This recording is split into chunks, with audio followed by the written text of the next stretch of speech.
नमस्कार ताई, कशा आहात? बरं आहेत का ताई? कसं आहे तुमचं बाळ आणि तुम्ही? तुमची तब्येत बरोबर आहे का? तुमचं बाळ चांगलं आहे का? तुम्ही जेवण काय करता ताई? आहार काय घेताय?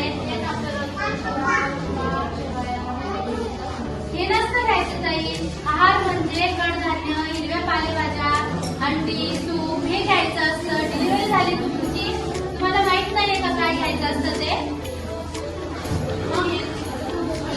हे नसतं खायचं.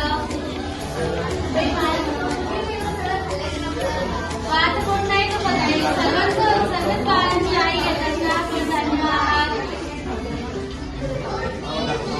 तुम्ही तुमच्या बाळाची नीट तयारी स्वच्छता ठेवतायत का? कसं ठेवता तुम्ही तुमच्या बाळाची स्वच्छता?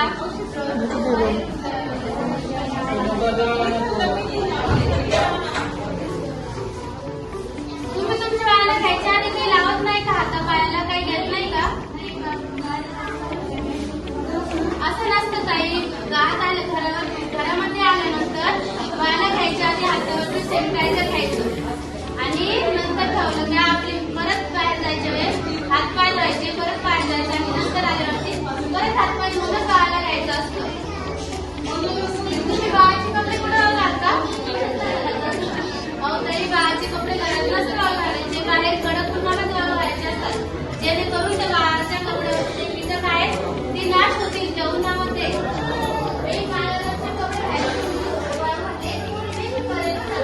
ही तुमची अंधश्रद्धा आहे. बाळाला कोणी काही करू शकत नाही. तुम्ही तुमच्या बाळाची स्वच्छता राखतायत का? मी कपड्याचा असं त्या खोलीमध्ये वास कोण येत आहे? तुम्ही बाळाने सुरू केलेले कपडे धुत नाहीत का?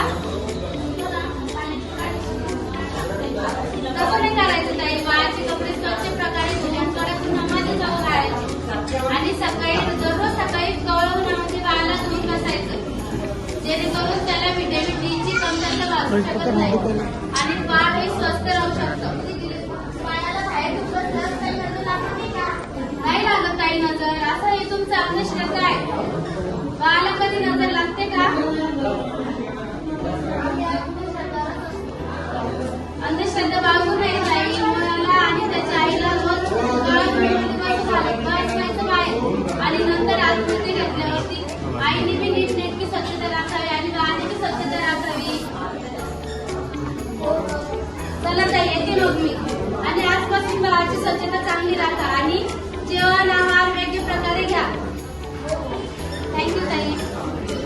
तर बघितलं मंडळी कशा प्रकारे अशिक्षित कुटुंबातील व्यक्ती आईची व बाळाची गैरसोय करतात. तर असं न करता आता आपण बघूया की शिक्षित कुटुंबातील व्यक्ती कशा प्रकारे आईची व बाळाची काळजी घेतात.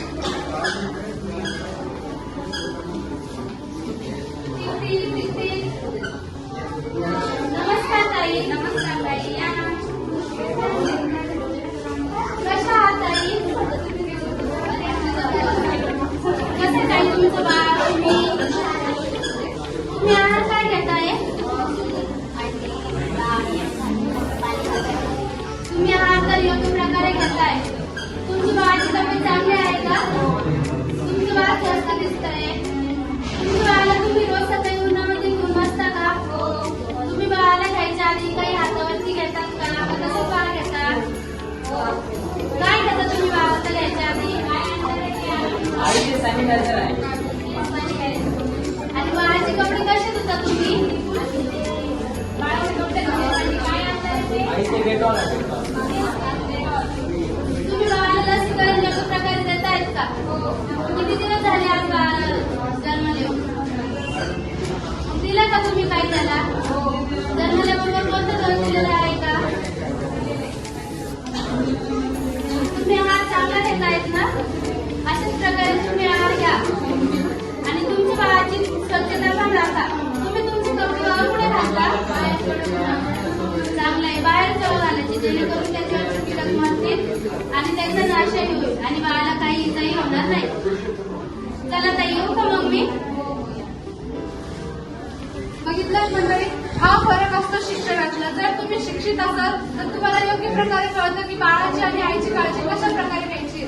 तर मी अशी आशा करते की तुम्हाला आमचं नाटक थोडंसं आवडलं असेल. तर तुम्ही बाळाची काळजी अशा प्रकारे घ्या जेणेकरून आईला व बाळाला कुठल्याही प्रकारची इजा होणार नाही.